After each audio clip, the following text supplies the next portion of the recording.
गुरु ब्रह्मा गुरुर्विष्णू गुरुर्देव महेश्वरा गुरु साक्षात परब्रह्म तस्मै श्री गुरुवे नमः. मला वाटते अंतरित्वा वसावे तुझ्या दास बोधासी त्वा बोध व्हावे. अपत्या परिपाववी प्रेम ग्रासा महाराजया सद्गुरु रामदासा. श्रीराम शुका सारिखे पूर्ण वैराग्य जाचे वशिष्ठा परिज्ञान योगेश्वराचे. कवी वाल्मिका सारिखा मान्य ऐसा नमस्कार माझा सद्गुरु रामदासा. जय जय रघुवीर समर्थ. सद्गुरु प्रल्हाद महाराज डॉक्टर काका व आदरणीय मंदाताईंना नमस्कार करते. जयश्रीताईंनाही नमस्कार करते. दासबोध अभ्यास वर्गासाठी जमलेल्या तुम्हा सर्व श्रोत्यांना वंदन करते. मागच्या प्रवचनामध्ये आपण अर्चन आणि वंदन भक्तीचा विचार केला होता. अर्चन आणि वंदन भक्ती जेव्हा परिपक्व होते तेव्हा दास्य भक्तीचा उदय होतो. दास्य भक्तीचे आचार्य मारुतीराया आहेत. सतत मुखात नाम, हातात काम आणि चित्तात राम. सतत रामापुढे विनम्र होऊन हात जोडणारा, ज्यांच्या हृदयात ओतप्रोत रामच आहे असा दास्यभक्तीचा आदर्श म्हणजे मारुतीराया. देहासक्तीतून बाहेर पडण्यासाठी जाणीवपूर्वक प्रयत्न करणे हीच दास्यभक्ती आहे. दुसऱ्या ओवीमध्ये समर्थ आपल्याला सांगत आहे, सातवे भजन ते दास्य जाणावे पडिले कार्य तितुके करावे सदा सन्निधची असावे देवद्वारी श्रीराम. की आपण बघतो की प्रपंचात जेव्हा आपल्याकडे एखादं लग्न कार्य असते तर लग्न कार्याच्या वेळेस आपल्या घरातील म्हणजे कुटुंबातील सर्व सदस्य ते कार्य पार पाडण्यासाठी तत्परतेने काम करत असतात. आणि त्यात मुलीचे जर लग्न असेल तर मुलाकडच्यांनी जर काही मागितले तर त्यांची मागणी आपण ताबडतोब पूर्ण करतो. कारण अशा तत्परतेने जे पडलेले ते काम आहे ते केले, त्यांना हवे ते दिले म्हणजे एक प्रकारे एक तर ती सेवा आहे आणि दुसरी म्हणजे सगळ्यात फायदा आपला काय असतो तो मुलींना सासरी काही त्रास होत नाही, ती सुखात असावी म्हणून आपली सगळी धडपड असते. श्रमजीवी माणूससुद्धा आपल्या पोटासाठी रात्रंदिवस काम करत असतो. कुठलेही काम करायला तो तत्पर असतो. तसेच परमार्थातही दास्य करणे म्हणजे एखादा उत्सव मंदिरात असेल तर ते देऊळ स्वच्छ करणे, झाडणे, पुसणे, प्रवचन कीर्तन करणे, निवेदन करणे, अतिथींचे स्वागत करणे अशी अनेक प्रकारची कामे स्वतःची प्रतिष्ठा, नाव, लौकिक, स्वतःचे व्यवहारातील स्थान किंवा पद हे सर्व बाजूला ठेवून काम करण्यास तत्पर असावे. केवळ भगवंताची सेवा हाच हेतू त्यामागे असावा. बऱ्याच वेळा कार्यक्रमात प्रवचन कीर्तन करणे, निवेदन करणे, कोणाचा सत्कार करणे या गोष्टी आपल्याला करायला मनापासून आवडतात. पण झाडझूड करणे किंवा कार्यक्रमाला येणाऱ्या लोकांच्या चपला सांभाळणे अशी कामे करण्याची आपल्याला लाज वाटते. मग ही काय माझी लायकी आहे का असं आपल्याला लगेच वाटायला लागते. पण दास्यभक्तीमध्ये सगळ्यात अवघड हेच आहे. हीच अवघड का वाटते दास्यभक्ती की असं हलकं काम करायला मनुष्य तयार नसतो. पण समर्थ इथं सांगतात आहे, पडिले कार्य तितुके करावे म्हणजे कुठल्याही कामाची लाज न वाटता ते करावे. कुठल्याही देवाच्या ठिकाणचे काम हलके किंवा चांगले नसते. म्हणूनच आपल्याजवळ जो गुण असेल त्यानुसार आपण ते काम सेवा म्हणून स्वीकारावे. मला स्वयंपाक येत असेल तर मी देवासाठी नैवेद्य करावा. मला स्वच्छता आवडत असेल तर मंदिराची साफसफाई करण्याचं काम आपण करावं. गाणं येत असेल तर गायन सेवा करावी. रांगोळी येत असेल तर ती सुंदर काढावी. कुठलेही काम जे आयोजक आपल्याला सांगतील ते करणे आणि ते मनापासून करणे हीच दास्यभक्ती होय. असे केले तर देहासक्ती कमी होते आणि देहासक्ती कमी झाली की आत्मउन्नतीचा मार्ग सुलभ होतो. पुढच्या चरणामध्ये समर्थ आपल्याला सांगत आहेत, सदा सन्निधची असावे देवद्वारे. सन्निध्य म्हणजे सतत त्या देवाच्या जवळ असल्या कारणाने आपल्याला देवाला जवळून पाहण्याची संधी उपलब्ध होते. की जसे व्यवहारात नौकर आणि मालकाचा सतत जवळ राहून त्यांची मालकाची सर्व कामे तो नौकर करत असतो, तेव्हा मालकाच्या सहवासात त्याने निरीक्षण केले तर त्याला अनेक नवीन संधी उपलब्ध होतात. मालक कसे राहतात, कोणाशी कसे बोलतात, कुठल्या परिस्थितीत काय केले पाहिजे, निर्णय कसे घेतले पाहिजे, हे हळूहळू त्या नौकराला समजायला लागते आणि तो सुद्धा मग स्वतःचे जीवन तसे करण्याचा तो प्रयत्न करतो. त्यामुळे स्वतःचे आयुष्यही उत्तम होऊ शकेल, पण तेथे निरहंकारी असायला हवे. संत किंवा श्रीगुरूंच्या सहवासात राहावे. त्यामुळे प्रत्येक कृतीतून आपल्याला शिकायला मिळते, पण ही दृष्टी मात्र आपल्याला हवी. तिसऱ्या ओवीमध्ये समर्थ सांगत आहे, देवाचे वैभव सांभाळावे, न्यून पूर्ण पडोची न द्यावे, चढते वाढते वाढवावे, भजन देवाचे श्रीराम. की देवाचे वैभव वाढवावे म्हणजे आपल्याला शक्य असेल तेवढे आपण देव कार्यासाठी पैसा खर्च करावा, हा पैसा द्यावा. उत्सवासाठी आपण संपूर्ण तयारी केलेली असते, पण कधी कधी असं होते की अपेक्षेपेक्षा जास्त लोक कार्यक्रमाला येतात, त्यावेळी धनधान्य स्वयंपाक कमी पडू शकतो. अशा वेळी कोणालाही न समजता शांतपणे बाजारात जाऊन गाजावाजा न करता ती वेळ निभावून न्यावी, म्हणजे न्यून पूर्ण पडोची न द्यावे, असं समर्थ आपल्याला सांगत आहेत. मारुती रायांचा उल्लेख रामरक्षात केलेला आहे की मनोजवम मारुततुल्य वेगम जितेंद्रियम बुद्धिमतां वरिष्ठम असा केला आहे. एवढी बुद्धिमत्ता असतानाही अहंकार नाही, कारण ज्या रामाची मी सेवा करतो तो माझ्यापेक्षा कितीतरी श्रेष्ठ आहे, म्हणून काया वाचा मनाने त्याचे दास्यत्व मारुती राया करतात. नोकरीत बढती मिळावी, प्रमोशन मिळावे म्हणून साहेबाची हाजी हाजी करणे अशी सेवा येथे अपेक्षित नाही. ती सेवा खरी सेवाच नाही. त्यामुळे न्यूनगंड निर्माण होऊन केव्हा डोके वर काढेल काहीच सांगता येत नाही.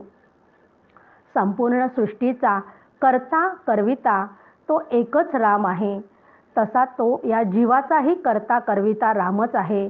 हा अंतरंगातील भाव दृढ झाला की दास्यभक्ती घडते. सर्व संत या दास्यभक्तीत रंगून गेलेले आहे.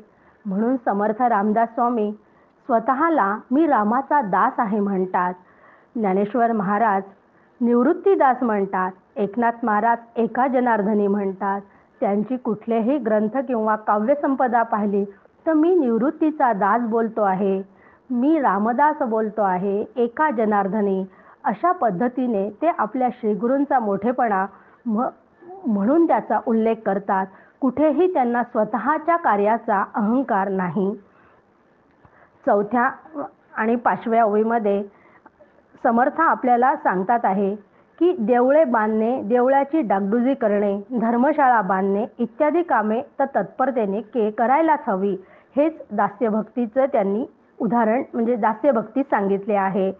6 ते 24 मध्ये त्यांनी पुन्हा अर्चन भक्तीचीच पुनरावृत्ती केली आहे. म्हणजे कुठले कामं आपण सेवा म्हणून करावी याची यादीच समर्थांनी आपल्याला तिथे दिली आहे. या दास्यभक्तीचे आणखी एक उदाहरण म्हणजे शबरी. शबरीने अशीच श्रीरामाची दास्यभक्ती केली होती. शबरीच्या लग्नासाठी बोकड बकऱ्या कोंबड्या अशी मेजवानी करण्याचे ठरले होते. म्हणून तिने ते विचारले तिच्या वडिलांना की हे सगळे इतके कशासाठी आणले आहे. तर वडिलांनी सांगितलं की तुझ्या लग्नामध्ये सगळ्यांना जेवणाची मेजवानी देण्यासाठी हे आणले आहे. तिला असे कळताच लग्नासाठी एवढ्या मूक प्राण्यांना त्यांचा बळी देणार आहे हे शबरीला कळल्यावर तिला अतिशय वाईट वाटले आणि तिने त्या दिवशी रात्री विचार केला की आता आपण पळून जायचे. आपण जर या घरातून पळून गेलो तर यांच्या सगळ्यांचे जीव वाचतील. म्हणून ती रात्री कोणालाही काही न सांगता घरातून पळून गेली. त्यावेळी शबरीचे वय फक्त 9-10 वर्षाचे होते. जंगलात पळून पळून ती एका ऋषींच्या आश्रमाजवळ येऊन थांबली आणि त्या आश्रमाजवळ ती लपून ती बसली आणि तिने दुसऱ्या दिवशी सकाळी 4 वाजता उठून त्या ऋषींच्या बाहेरचं जे सगळं अंगण आहे ते संपूर्ण स्वच्छ केलं, झाडून पुसून ठेवलं आणि ती हळूहळू रोजच ते करायला लागली. आणि खायला काय, तिला त्या जंगलातली जी रानफळं मिळत होती ती खात होती. मग मातंग ऋषींच्या मनामध्ये विचार आला की एवढं हे स्वच्छ सगळं कोण करते आहे. म्हणून त्यांनी एक दिवस सकाळी उठून बघितलं तर ही 9-10 वर्षाची मुलगी रोज इतकी स्वच्छता करते आहे. म्हणून त्यांनी तिची संपूर्ण विचारपूस केली. तर मग तिने सगळा वृत्तांत त्या ऋषींना सांगितला. ते मातंग ऋषी म्हणाले, ठीक आहे, तू अशीच सेवा करत राहा. एक दिवस तुला श्रीरामांचं दर्शन याच आश्रमात होईल. तिने म्हटलं ठीक आहे. ती तशीच सेवा करायला तिने सुरुवात केली. तेव्हापासून शबरी सर्व परिसर, माझे राम कोणीकडून येतील, पूर्वेकडून येतील की पश्चिमेकडून येतील, दक्षिणेकडून येतील की उत्तरेकडून येतील, म्हणून ती चहूबाजूनी सगळा परिसर स्वच्छ ठेवायला लागली. इतका स्वच्छ की माझे रामराया आले तर त्यांच्या पायाला चुकून एखादा खडा तर लागणार नाही ना, काटा तर रुतणार नाही ना, अशी ती काळजी घेऊ लागली. असे कितीतरी वर्ष गेले. शबरी आता वृद्धत्वाकडे झुकली होती. तरीही ती निष्कामपणे सर्व सेवा तिची करत होती आणि हीच खरी दास्यभक्ती तिची सुरूच होती. श्रीरामाची ती अत्यंत तीव्रतेने वाट पाहत होती आणि तिथल्या आजूबाजूच्या परिसरातल्या सर्व ऋषीमुनींची सेवा करत होती. झाडणे, देवाच्या पूजेसाठी फुले आणून ठेवणे, फळे आणून ठेवणे, असे तिचे सगळे काम रोज सुरू होते. आणि एक दिवस प्रभू रामचंद्र आश्रमात आले. तिला आनंदाने काहीच सुचेना. वयाची 80-90 वर्ष जवळजवळ तिने वाट पाहिलेली होती. आता तिची प्रतीक्षा संपली होती. ते प्रत्यक्षात प्रभू रामचंद्र आपल्या समोर उभे आहेत यावर तिचा विश्वासच बसेना. तिच्या डोळ्यामध्ये आनंद अश्रू उभे राहिले. तिने श्रीरामाचे आनंद अश्रूंनी चरण प्रक्षालन केले. अशी तिची दास्यभक्ती. श्रीरामाने तिचा देखील उद्धार केला आणि श्रीरामामध्ये ही शबरी विलीन झाली. अशी ही दास्यभक्ती तिच्या हातून घडली होती. 25व्या ओळीमध्ये समर्थ आपल्याला सांगत आहे, सकळांचे करावे पारपत्य, आलियांचे करावे आतिथ्य, ऐसी ही जाणावी सत्य, 7वी भक्ती श्रीराम. की समर्थांनी सुरुवातीला आपल्याला सगळं सांगितलं आहे की दास्यभक्तीमध्ये कशी कशी सेवा आपण मंदिरामध्ये वगैरे किंवा ऋषीमुनींची करू शकतो. यामध्ये थोडासा अजून वरचा विचार समर्थांनी आपल्याला सांगितला आहे. समर्थ म्हणतात आहे, सकळांचे करावे पारपत्य. समर्थांच्या या ओवीचा अर्थ खूप गांभीर्याने घेण्याची गरज आहे. कारण आजही परकीयांचे त्रास देणे आपल्याला सुरूच आहे. पाकिस्तान, चीनसारखे देश सतत आपल्याला त्रास देत आहेत. म्हणजेच देवाचे दास्य करावे म्हणजे फक्त ती सेवा म्हणजे झाडलोट करणे असं नाही आहे. तर देवाला जे जे आवडते ते करणे याला दास्यभक्ती म्हणतात. मग देवाला काय आवडते? भगवंतांनी स्वतःच भगवद्गीतेत सांगितले आहे, परित्राणाय साधूंना विनाशाय च दुष्कृताम. म्हणजे सज्जनांचे रक्षण आणि दुष्टांचा विनाश ही 2 कामे देवाला अत्यंत प्रिय आहेत. ती त्याला आवडतात आणि ती कामे करण्यासाठी देव अवतार घेतात, म्हणजे संभवानी युगे युगे. मग श्रीरामांनी सुद्धा सज्जनांच्या रक्षणासाठी राक्षसांना मारले. धर्माच्या रक्षणासाठी श्रीकृष्ण पांडवांच्या बाजूने उभे राहिले. ही भगवंताची 2 कामे देवाला जर ती आवडत असतील तर देवाचे आपण आवडते व्हावे असं आपल्याला जर वाटत असेल तर आपल्याला सुद्धा ही 2 कामे करायलाच हवी आणि हीच खरी दास्यभक्ती आहे. समर्थांनी सकळांचे करावे पारिपत्य म्हणजे काय, विनाशाय च दुष्कृताम, आणि आल्याचे करावे अगत्य म्हणजेच काय, परित्राणाय साधूंनाम. हाच विचार समर्थांनी या येथे सांगितलेला आहे. सज्जनांचे, साधूंचे रक्षण, त्यांचे स्वागत, त्यांची पूजा करणे जेवढे काही महत्त्वाचे आहे, जेवढे पवित्र आहे, तेवढे दुष्टांचे पारिपत्य हे सुद्धा महत्त्वाचे आणि परमपवित्र कार्य आहे. ही दोन कार्य पार तर पाडली पाहिजेच, पण तरच परमेश्वराची दास्यभक्ती परिपूर्ण होईल. पण साधूंचे स्वागत करावे हे तर सगळं ठीक आहे हो, पण दुष्टांचे पारिपत्य कसे करावे? मग काय कायदा हातात घ्यायचा की काय, अशी शंका येऊ शकते. पण कायदा कधीही हातात घेऊ नये. जाळपोळ, बसेस जाळणे, मोडतोड हे तर आपण रोजच बघतो आहे टीव्हीवर. पण यामुळे देशाच्या संपत्तीचं नुकसान होतं हा विचारच कुठे केला जात नाही. म्हणून काय दुष्टांचं पारिपत्य करायचं नाही असं नाही आहे, ते करायचं आहे. पण हेही लक्षात ठेवायला हवेच आपण की सज्जनांच्या सज्जनपणामुळे बऱ्याच वेळा दुष्टांचे मनोबल वाढते. दुष्टांचा जमेल तेव्हा प्रतिकार हा केलाच पाहिजे. त्यांना घाबरले तर ते अजून विक्राळ रूप धारण करतात. पण त्यासाठी जाळपोळ करणे किंवा बसेस जाळणे हा उपाय नाही. म्हणून प्रसंगी सर्जिकल स्ट्राईकसारखे निर्णय व्हायलाच हवे. त्याशिवाय दुष्टवृत्ती थांबणार नाहीत, त्याला आळा बसणार नाही. याशिवाय परमार्थासाठी आवश्यक असलेले काम, क्रोध हे विकारसुद्धा आपल्याला हद्दपार करावे लागतील, तरच समर्थांनी सांगितलेली ही ओवी खऱ्या अर्थाने आपल्याला समजली असे म्हणता येईल. जसे कुटुंबासाठी आपण आपला देह झिजवतो, तसा देशासाठी, समाजासाठी तो झिजवला पाहिजे. केवळ स्वतःच्या हौशीमौजीसाठी, देहाचे चोचले पुरवण्यासाठी हा देह वापरला जातो, तेव्हा देहावर अत्यंत प्रेम असल्याचा परिणाम आहे. अशी व्यक्ती जर फक्त स्वतःमध्येच गुंग असेल आणि स्वतःच्या घरातील कुळधर्म, कुळाचार किंवा काही धार्मिक कार्यही ती जर करत नसेल, तर त्या व्यक्तीच्या हातून दास्यभक्ती घडणे कदापिही शक्य नाही. 26व्या ओळीमध्ये समर्थ आपल्याला सांगत आहे, वचने बोलावी करुणेची, नाना प्रकारे स्तुतीची, अंतरे निवती सकळांची, ऐसे वदावे श्रीराम. की सगळ्यांची विचारपूस आपण अत्यंत आस्थेने करावी, गोड बोलून करावी. सर्व संबंधितांशी बोलताना त्यांच्यातील सद्गुणांकडेच पाहावे आणि त्यांचे बोलावे. पण आपलं उलटच होते, आपल्याला आधी लोकांचे दुर्गुणच दिसतात आणि दुर्गुणांचा उल्लेख करू नये, तर उलट त्यांची स्तुती करून त्यांना संतुष्ट करावे. कारण करुणेमध्ये दुसऱ्यांच्या अज्ञानाबद्दलचे दुःख होऊन तो आपल्यासारखा ज्ञानी व्हावा. तो कसा ज्ञानी होऊ शकेल याचाच विचार केलेला असावा. असा विचार संत व श्रीगुरु करतात.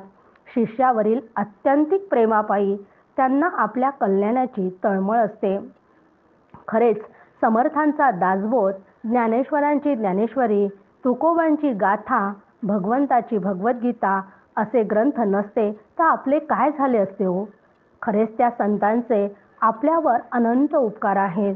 कारण त्यांच्यामुळे मी कोण, माझे खरे स्वरूप काय, स्वरूपाची ओळख होण्यासाठी काय केले पाहिजे याचे संपूर्ण ज्ञान त्यांच्या ग्रंथातून आपल्याला मिळते. म्हणून त्यांचे हे ऋण थोडे तरी आपण फेडणे हे आपले काम आहे. तसे तर संतांचे ऋण कधीच फेडल्या जाऊ शकत नाही. त्यांनी आपल्याला दिलेला हा अनमोल ठेवा जशाच्या तसा पुढच्या पिढीपर्यंत पोहोचवणे ही सर्वात मोठी सेवा आहे.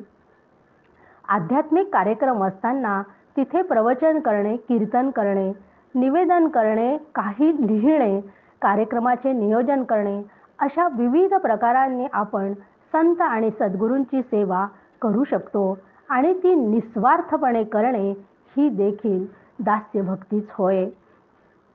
एकदा एका गावामध्ये मंदिर बांधायचे ठरले होते. ठरल्याप्रमाणे मंदिराचं बांधकाम पूर्ण झालं. मंदिर तर बांधले, पण आता मंदिरामध्ये कोणाची मूर्ती स्थापन करायची? राम, कृष्ण, विठ्ठल, शंकर, हनुमंत असा सगळा वाद सुरू झाला. वाद सुरू झाल्यानंतर त्यांचं एकमताने असं ठरलं की आपण राम किंवा हनुमंताचीच मूर्ती स्थापन करायची. पण राम आणि हनुमंतापैकी त्यांची कोणाची यावर काही त्यांचं एकमत होईना. म्हणून त्यांनी ठरवलं की गावातील एका वृद्ध व्यक्तीकडे आपण जायचं आणि त्यांना विचारायचं आणि त्यांनी जो निर्णय दिला आहे तो आपण मान्य करायचा. त्या वृद्ध व्यक्तीकडे ते सगळे गेले. तर त्या वृद्ध व्यक्तीने त्यांना सुचवले की मंदिरामध्ये रामाची मूर्ती स्थापन करायची आहे की हनुमंताची, तर यासाठी तुम्ही मतदान घ्या असा सल्ला दिला. झाले, निवडणुकीचे वातावरण सुरू झाले. रामाचे चिन्ह धनुष्यबाण तर हनुमंताचे चिन्ह गदा. पाहता पाहता निवडणुकीचा दिवस आला. मतदान झाले, मतमोजणी सुरू झाली. कधी राम आघाडीवर तर कधी हनुमंत आघाडीवर.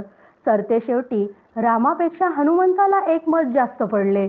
आपणही विचारात पडलो ना की रामापेक्षा हनुमंताला जास्त. राम पण विचार करायला लागले की रामही चिंतेत पडले. असे कसे काय झाले, आपल्यापेक्षा हनुमंताला एक मत जास्ती कसे काय पडले. हनुमंत बुद्धिमान होते. त्यांच्या एकदम लक्षात आले की आपले स्वामी चिंतेत दिसत आहेत. काय झाले स्वामी. राम म्हणाले, माझ्यापेक्षा तुला एक मत जास्त असे कसे काय. तर हनुमंत अत्यंत चतुर बुद्धिवान, ते आपल्या स्वामींना म्हणाले, त्याचं असे आहे की स्वामी, की माझे स्वामी त्याच्या भक्ताला कधीच पडू देत नाही. म्हणून स्वामींचीच इच्छा असल्यामुळे मला एक मत जास्त पडले. कुठलाही अहंकार नाही, स्वतःच्या कर्तृत्वाचा अभिमान नाही. केवळ स्वामीवर आत्यंतिक प्रेम, निष्ठा, सतत त्यांच्या सेवेत तत्पर असणारे हनुमंत दास्य भक्तीचे आचार्य म्हणूनच म्हणवल्या जातात. मंदिरात हनुमंताची मूर्ती स्थापन केल्या जाते आणि आपण जी नेहमी रामाची सेवा करतो, पूजा अर्चा करतो, ती भक्ती रामापर्यंत पोहोचवण्याचं काम मारुती रायाकडेच असते. म्हणूनच मारुती राया चिरंजीव आहे. मारुती रायाला मागे ठेवून राम निजधामाला गेले. फोटोमध्ये पण आपण बघतो की मारुतीच्या हृदयात राम, लक्ष्मण, सीता त्यांनी आपल्याला नेहमी दाखवलेली असते. याचाच अर्थ की त्यांचं ऐक्य झालं होतं. म्हणजेच दास्यभक्ती जर मनापासून केली तर जीव ब्रह्म ऐक्याचा अनुभव येतो. हे हनुमंताच्या सेवेने आपल्याला दाखवून दिले आहे. आपणही मारुतीची भक्ती करतो. दर शनिवारी नारळ फोडतो, तेलवात नेतो. पण भयापोटी मला शनीची बाधा होऊ नये, दुष्टग्रहांची वक्रदृष्टी आपल्यावर पडू नये, पण अशी कोणतीही अपेक्षा न ठेवता जर भक्ती केली तर त्याचे फळ मिळते. दास्यभक्ती करताना कोणतीही इच्छा, अपेक्षा नसावी. मोक्षासाठी आवश्यक असलेली उपासना निष्काम करावी, म्हणजेच ऐक्य साधता येते. तरच दास्यभक्ती करता करता आपण ज्याचे दास्य करतो ते स्वामी आपल्याला त्यांच्यापेक्षा मोठे करून सोडतात. म्हणून ज्ञानेश्वरीमध्ये भगवंत श्रीकृष्ण म्हणतात की मीच होनी पांडवा, करतो माझी सेवा, तया ते मी माझा मुकुट करतो श्रीराम. की आपण पाहतो की अनेक गुरु शिष्यांच्या अशा जोड्या आहेत की गुरूंपेक्षा शिष्यच मोठे झालेले आपल्याला दिसतात. रामकृष्ण परमहंसांपेक्षा विवेकानंद जास्त प्रसिद्ध आहेत. निवृत्तीनाथांपेक्षा ज्ञानेश्वर महाराज जास्त मोठे झालेले आहेत. म्हणजे श्रीगुरु आपल्या शिष्याला सर्वस्व देऊन आपल्यापेक्षा मोठे करतात. शिष्याला समाज सुद्धा अशा गुरुपेक्षा शिष्याला डोक्यावर घेतात. आपणही बागानं विवेकानंदांचा जास्त वेळा उल्लेख करतो. म्हणजेच काय की माथा मुकुट करी ही इच्छा सुद्धा श्री गुरूंची असते आणि त्यांच्या इच्छेमुळेच असे घडते. समर्थांची सुद्धा रामभक्ती अत्यंत श्रेष्ठ होती. त्यांची उच्च कोटीची भक्ती होती. म्हणून त्यांनी कल्याणकरी रामराया या प्रार्थनेत जेव्हा शेवटी म्हटले आहे, दास म्हणे आम्ही केले पावलो, दयेचे नाही सरी. म्हणजे तुझ्या कृपामुळे आम्ही पावन झालो. म्हणजे जीव ब्रह्म ऐक्य झाले आहे याचा अनुभव समर्थांना आलेला होता. पण माझ्या भक्तांनाही तू तसे कर म्हणून कल्याणकरी रामराया जनत विवरी अशी प्रार्थना समर्थांनी केवळ आपल्यासाठी केलेली आहे. म्हणजेच काय की ऐक्य झाल्यावर सुद्धा समर्थांनी रामाची दास्यभक्ती केली आहे हेच दिसून येते. 28व्या ओळीमध्ये समर्थ आपल्याला शेवटी सांगत आहेत की ऐसे दास्य करावे देवाचे, येणेची प्रकारे सद्गुरूंचे, प्रत्यक्ष न घडे तरी मानस पूजेचे करीत जावे श्रीराम. की अशी ही दास्य भक्ती देवाची करावी, तसेच सद्गुरूंची पण करावी. प्रत्यक्ष करणे शक्य नसेल तर मागच्या समासात उल्लेख केल्याप्रमाणे मानसपूजा तरी करावी, असे सांगून समर्थांनी या समासाचा शेवट केला आहे. त्यानंतर समर्थ आता आपल्याला सख्य भक्ती सांगणार आहेत. सख्य भक्तीचे आचार्य अर्जुन आहेत. आतापर्यंत श्रवण, कीर्तन, नामस्मरण, पादसेवन, अर्चन, वंदन आणि दास्य भक्ती आपण पाहिल्या. या सर्व भक्ती आपल्याकडून असतात, परंतु सख्य भक्ती मात्र मी व भगवंत या दोघांची असते. भगवंत भक्तावर प्रेम करतो, ती सख्य भक्ती. पहिल्या 7 भक्ती आपल्याला जाणीवपूर्वक, प्रयत्नपूर्वक आत्मसात कराव्या लागतात, पण 8वी भक्ती हा त्याचा सहज परिणाम आहे. यासाठी भक्ताला काही करायचे नसून श्रीगुरु अथवा देव शिष्याच्या भक्तीने प्रसन्न होतात व त्यांच्याकडून आपणहून सख्य भक्ती सुरू होते. असे झालेले अनेक उदाहरणे आहेत. बघा, एकनाथ महाराजांच्या घरी प्रत्यक्ष भगवंतांनी 12 वर्ष श्रीखंड्या म्हणून राहिले आणि सगळी कामं केली होती. जनीसाठी त्यांनी दळणकांडण केले. याला एकच कारण आहे की एकनाथ महाराज जनी यांची भक्ती ही अविरत होती. म्हणजे त्या भक्तीला काही तोडच नाही. म्हणजे स्वला पूर्ण बाजूला सारून ईश्वर व श्रीगुरूंशी अनन्य होऊन राहणे हेच या सख्य भक्तीचे स्वरूप आहे. अनन्य शरणागत असलेल्या भक्तीला श्रीगुरू सखा समजतात. मग आपणही इतके वर्ष झाले या क्षेत्रात आहोत, तरीही आपले असे सख्य भगवंताशी होत नाही. याला एकच कारण आहे की आपण मंदिरातील राम पाहतो, कौसल्याचा राम, दशरथीचा राम, सीता राम, हनुमंताचा राम असे म्हणतो. राम सर्वांचा आहे असेही म्हणतो, पण चुकून सुद्धा राम माझा म्हणत नाही. फक्त संत साधू मात्र माझा राम म्हणत असतात. समर्थ शिष्या वेणाबाई म्हणतात, बंध विमोचन राम माझा, बंध विमोचन राम माझा. राम माझा झाल्याशिवाय मी रामाचे होणे कठीणच. जसे आपण राम माझा म्हटल्याशिवाय तो माझा होणार नाही, तसेच रामानेही मला माझा म्हटल्याशिवाय चालणार नाही. हेही सांगताना आदरणीय मंदाताई फार सुंदर सांगतात की आपले श्रीगुरू जेव्हा आपल्या घरी किंवा गावात येतात ना, तेव्हा आपण मैत्रिणींना म्हणतो, माझे श्रीगुरू आलेले आहेत, तू त्यांच्या दर्शनाला ये, हे माझे श्रीगुरू आहेत, अशी आपण त्यांना ओळख करून देतो. पण एकदा तरी त्या श्रीगुरूंनी ही माझी शिष्य आहे असे म्हणावे ना, की नाही, त्यातच तर खरा आनंद आहे. तिथंच सख्य भक्तीचा उदय होतो की ज्या वेळेस श्रीगुरू मला माझं म्हणतात, त्यावेळेस सख्य भक्तीचा उदय होतो. अशी सख्य भक्तीचा उदय करायचा असेल तर समर्थ आपल्याला सांगतात आहे की काय केले पाहिजे. तर दुसऱ्याच ओवीमध्ये समर्थ आपल्याला सांगत आहेत, देवासी परमसख्य करावे, प्रेम प्रीतीने बांधावे, 8वे भक्तीचे जाणावे, लक्षण ऐसे श्रीराम. मला जर देवाशी सख्य करायचं असेल तर समर्थ इथे नुसतं सख्य नाही म्हणत आहे, ते देवाशी परमसख्य म्हणत आहेत. म्हणजे इथं नुसतं सख्य नाही तर परमसख्य जेव्हा असं समर्थ शब्दात वापरतात आहे, तर परमसख्य शब्द वापरताना भक्ती नारद सूत्रात नारदांनी पहिल्या सूत्रात सांगितले आहे की सात्वस्मिन परम प्रेम स्वरूपा, की भक्ती ही परमेश्वरावरील परम प्रेम आहे. म्हणजे परम म्हणजे श्रेष्ठ आहे. म्हणजे इतकं दुसऱ्या कशावरही प्रेम असता कामा नये, इतकं प्रेम त्याच्यावर आपण करावं. आपण बघा, व्यवहारामध्ये आपल्या मित्रांवर आपल्याला खूप मित्र असतात, पण एखादाच मित्र असा असतो की ज्याच्यावर आपण जास्त प्रेम करतो, त्याला आपण आपला अगदी जिवलग मित्र म्हणतो. आणि हा मित्र आपल्याला कशासाठी हवे हो? इतके नातलग असतात, इतके कुटुंबीय असतात, तरी पण आपल्याला मित्र पाहिजे. कशासाठी पाहिजे? तर कुटुंबातही अनेक लोक जरी असले तरी जीवाभावाचा एक मित्र आपल्याला असावा लागतो. कारण आपल्या मनातली गुज गोष्टी किंवा गुह्य गोष्टी त्याच्याजवळ आपण त्या मोकळेपणाने सांगू शकत असतो. मग असा मित्रापेक्षाही जास्त भगवंत आपला सखा जिवलग सर्वस्व व्हावा, म्हणजेच मित्र व्हावा.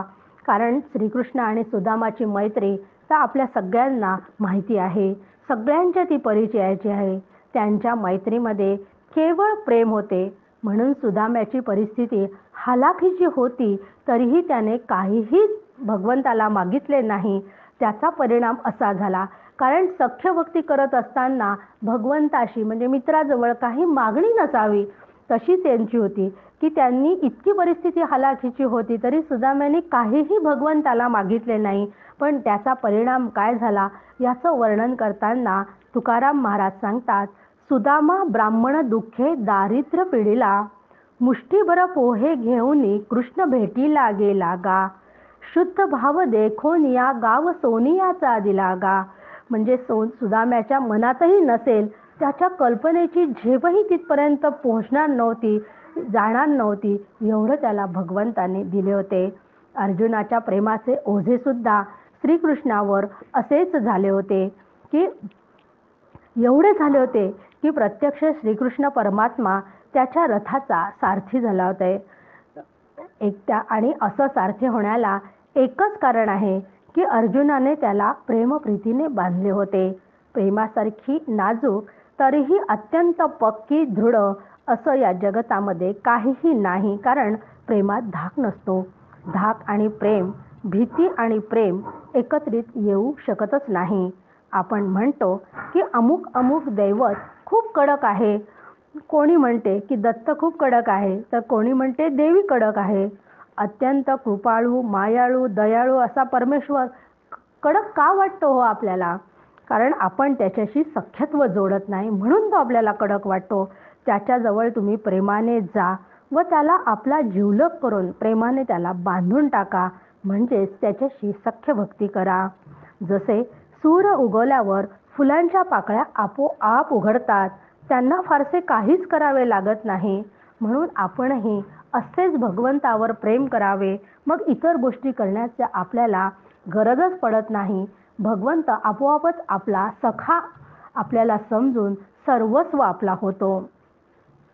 त्वमेव माता त्वमेव बंधू या पद्धतीनेच आपण त्या भगवंतावर प्रेम केले पाहिजे. भगवंतांचे अत्यंत 2 लाडके भक्त म्हणजे अर्जुन आणि दुसरा उद्धव आहे. त्यातही अर्जुनावर जास्तच प्रेम आहे थोडंसं भगवंताचं.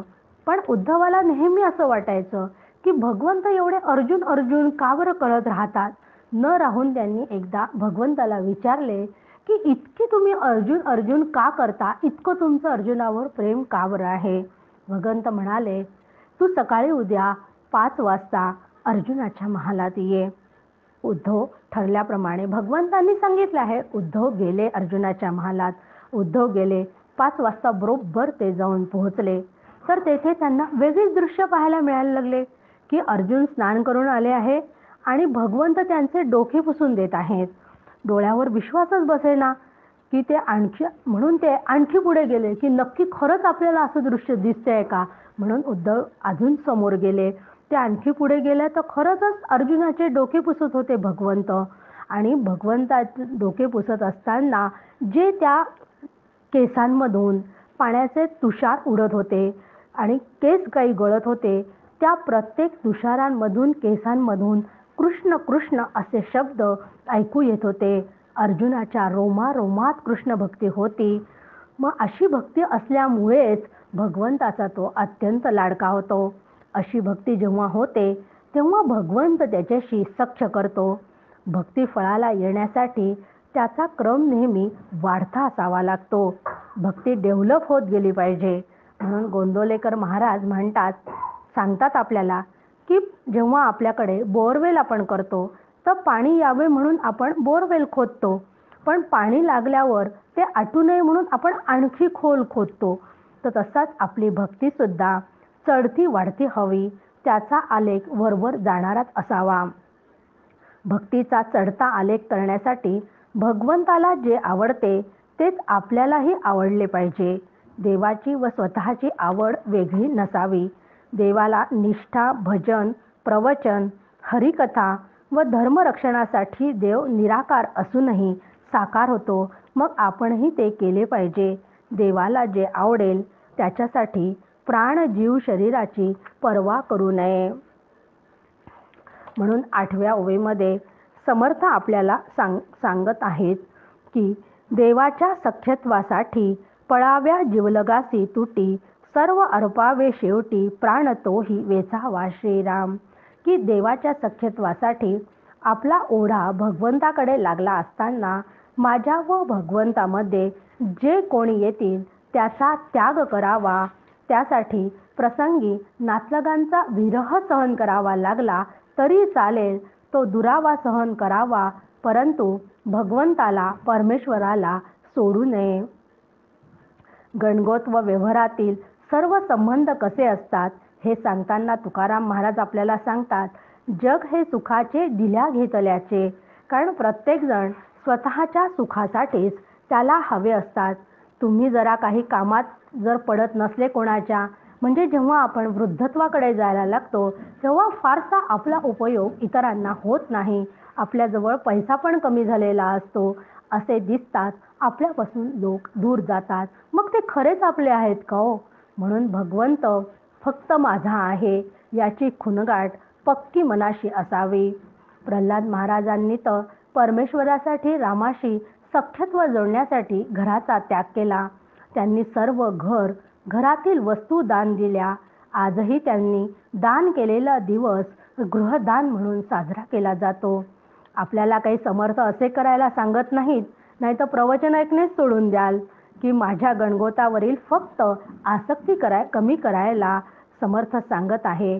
अनावश्यक गोष्टींमध्ये न गुंतता कर्तव्यापुरता प्रपंच करायचा असे सांगतात. त्याशिवाय भगवंताशी ऐक्य होणार नाही. पुढच्या चरणामध्ये समर्थ आपल्याला सांगत आहेत की सर्व अर्पावे शेवटी प्राण तोही वेचावा. यासाठी मला समर्थ आणि कल्याण स्वामींची गोष्ट आठवली. एकदा कल्याण स्वामी सज्जनगडावर होते आणि त्यांच्याच समर्थ पण होते आणि सज्जनगडावर अतिशय हवा सुटली होती. समर्थांची छाती उडाली आणि ती छाती उडाल्याबरोबर त्यांनी कल्याणाला हाक मारली. कल्याणा छाती उडाली असं समर्थांनी म्हटल्याबरोबर छाती धरण्यासाठी कल्याण स्वामींनी खोल दरीत उडी मारली. स्वतःच्या प्राणाचा विचार सुद्धा केला नाही. आपल्यासारख्यांनी बहाणा केला असता, जाऊ दे दुसरी विकत घेऊ, खाली उतरल्यावर पाहू दिसते का, असा कुठलाही बहाणा न करता फक्त सद्गुरूवरील प्रेम, श्रद्धा, निष्ठा, दृढभक्ती असल्या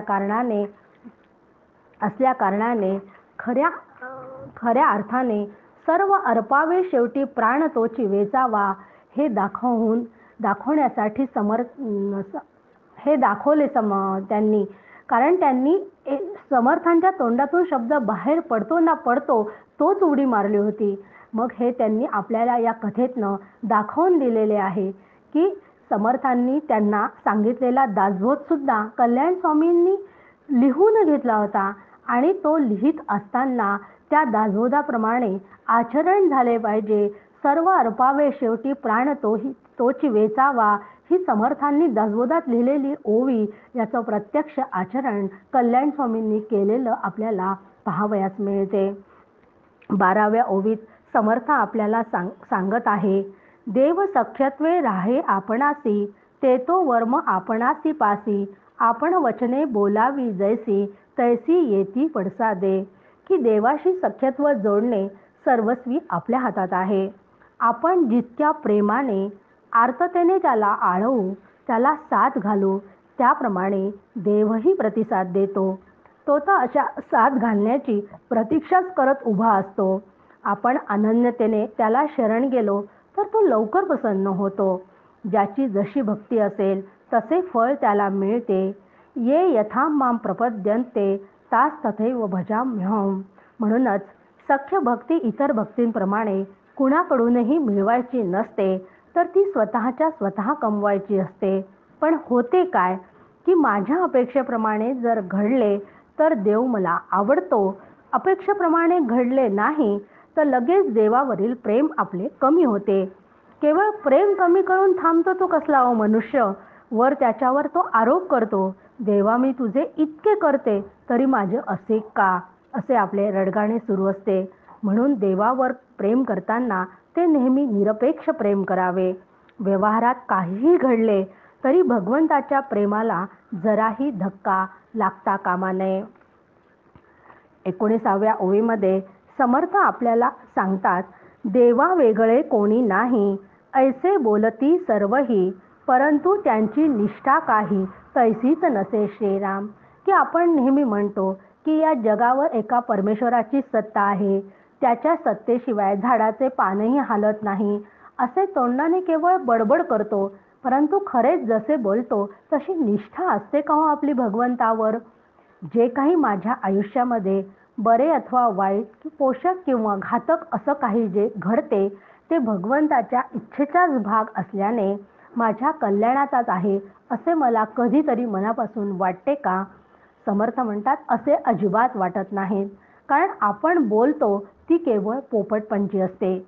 देवाच्या सत्तेविषयी, अस्तित्वाविषयी आपल्या मनात दृढ विश्वास नसतो. म्हणून ते 21व्या ओवीत आपल्याला सांगत आहेत, आपुलिया मनोगता कारणे देवावरी क्रोधास येणे, ऐसे नव्हेत की लक्षणे सख्य भक्तीची श्रीराम. की आपल्या आशा आकांक्षा पूर्ण होत नाही म्हणून त्याचा देवावर राग काढणे हे खऱ्या भक्तीचे लक्षण नाही. 23व्या ओवीमध्ये समर्थ आपल्याला सांगत आहेत, देवाच्या इच्छेने वर्तावे, देव करील ते मानावे, मग सहजची स्वभावे, कृपाळू देव श्रीराम. की देवाच्या आज्ञेप्रमाणे काय करावं तर आपलं जीवन बंदिस्त असावं. की देव जे करणार आहे ते माझ्या भल्यासाठीच करणार आहे यावर दृढ श्रद्धा असावी. म्हणून मग माझ्या जीवनात कुठलाही प्रसंग असो तरी तो मी आनंदाने स्वीकारावा. अशा भक्तावरच देव सहज कृपा करतो. कारण देवाची कृपा अतुलनीय आहे.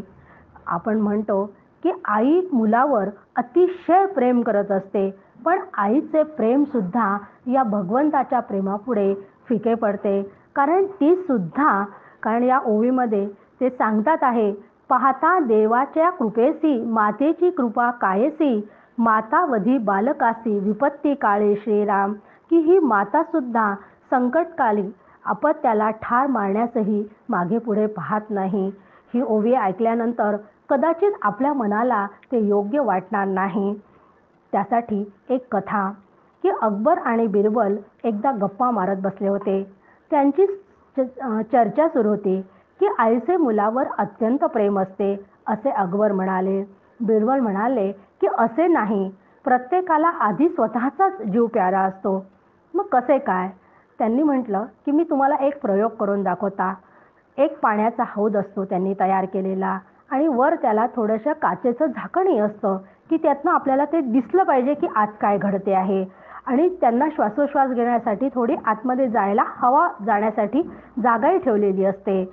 आणि ते त्यामध्ये एक माकडीण आणि त्याचं पिल्लू असं त्यांना त्या हौदामध्ये बसवतात आणि नंतर पाणी सुरू करतात. जसं जसं पाणी त्या हौदामध्ये जमा व्हायला लागते, वाढायला लागते, तसं तसं ती माकडीण आपल्या मुलाला उंच उंच करायला लागते. ती आपल्या खांद्यापर्यंत घेते, डोक्यापर्यंत घेते, नंतर त्याला डोक्यावर बसवते. असे करता करता सारखं पाणी वाढतच चाललं होतं.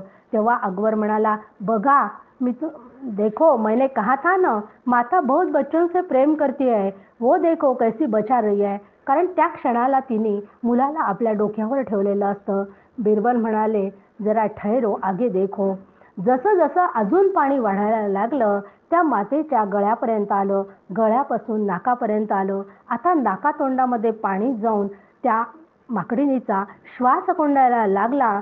तेव्हा त्या क्षणी तिने त्या पिल्लाला खाली ठेवले आणि स्वतः तिच्यावर बसली. कटू असले तरी हे सत्य आहे. कितीही कोणी प्रिय असले तरी मनुष्याला स्वतःचाच जीव प्रिय असतो. म्हणून उपनिषद सांगते, आत्मा नास्तु कामाय सर्वं प्रियं भवती. परंतु देव असे नसतात. 25व्या ओळीमध्ये आपल्याला ते सांगतात, देवे भक्त कोण वधिला, कधी देखिला ना ऐकला, शरणांगताच देव झाला वज्रपंजरू श्रीराम. की की आपण आतापर्यंत देवाने एकाही भक्ताला कधी ठार मारले असं एकही उदाहरण आजपर्यंत आपण बघितलेलं नाही. कारण शरण आलेल्या प्रत्येक व्यक्तीचा आपण बघतोच की ते कितीही पापवृत्ती करणारे असो, दुष्ट असो, त्यांचा उद्धारच देवाने केलेला आहे. त्याची उदाहरण आहे की रावण आहे, कंस आहे, यांचा सुद्धा भगवंताने उद्धारच केला. म्हणजे भगवंत कधीच भक्ताला ठार करीत नाहीत. ते सांगतात आहे, देव अनाथांचा कैपक्षी, नाना संकटापासून निरक्षी, धाविन्नला अंतरसाक्षी, गजेंद्राकारणे श्रीराम. की अशा अनेक भक्तांना संकटातून देव सोडवतो. गजेंद्राचे आपल्यासमोर उदाहरण आहे. अहिलेचा उद्धार त्यांनी केलेला आपल्यासमोर उदाहरण आहे. की असा हा देव करुणेचा मोठा सागरच आहे जणू काही. कारण तो भक्ताला तृप्त केल्याशिवाय राहतच नाही. म्हणून प्रेम जर मला करायचे असेल तर मी फक्त देवावर करावे. 29व्या ओवीत ते आपल्याला सांगत आहेत, देव प्रीती राखो जाणे, देवासी करावे साजणे, जीवलगे अवघी पिसुणे, कामा न येती श्रीराम. सख्य देवाचे तुटेना, प्रीती देवाची विटेना, देव कधा पालटेना, शरणागतासी श्रीराम.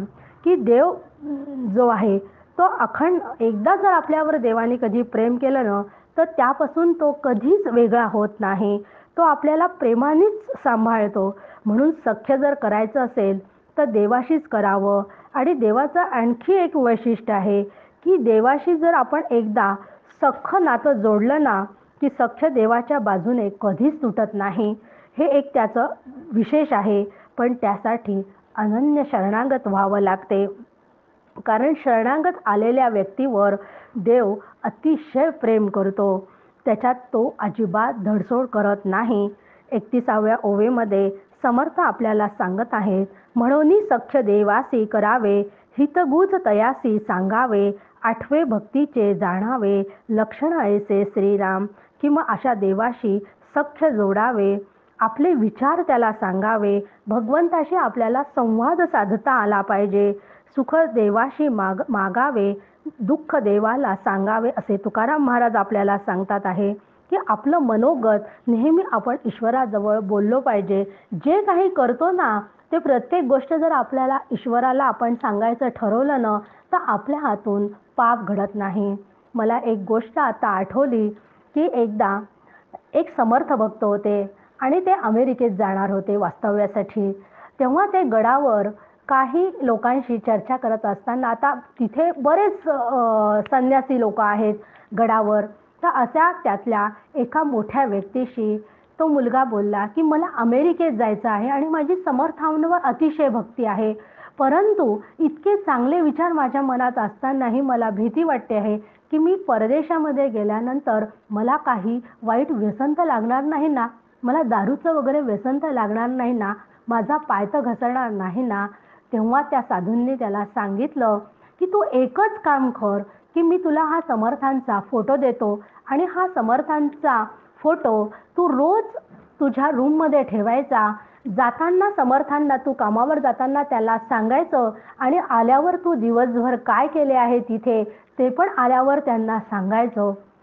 त्याचा परिणाम असा झाला की त्याला ही सवय लागली भगवंताशी बोलायची. रोज जाताना तो समर्थांना सांगत होता आणि झोपायच्या आधी समर्थांना नमस्कार करताना दिवसभराचा वृत्तांत सांगत होता.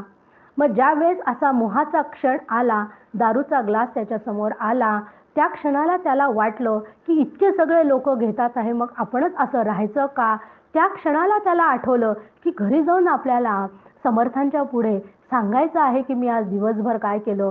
मग मी समर्थांना सांगणार आहे का की मी आज दारू पिलो होतो म्हणून.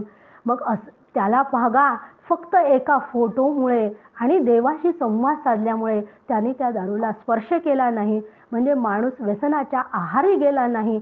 ही किती मोठी गोष्ट आहे हो. मग यासाठी आपण सुद्धा देवाशी संवाद साधला पाहिजे. म्हणून शेवटच्या ओवीत ते सांगतात आहे, जैसा देव तैसा गुरु, शास्त्री बोलिला हा विचारू, म्हणून सख्यत्वाचा प्रकारू, सद्गुरुसी असावा श्रीराम. की सख्य भक्ती ही जशी जी आपण करतो तशीच ती सद्गुरूंची सुद्धा करावी, अशी सख्य भक्ती तुमच्या माझ्या हातून घडावी, ही समर्थ चरणी मी प्रार्थना करते. कारण त्यानंतर समर्थ आपल्याला आत्मनिवेदन भक्ती सांगणार आहे. म्हणून आपण त्यांना अनन्यभावे शरण जाऊ आणि आजच्या आपल्या या प्रवचनाला इथेच विराम देऊ. जय जय रघुवीर समर्थ.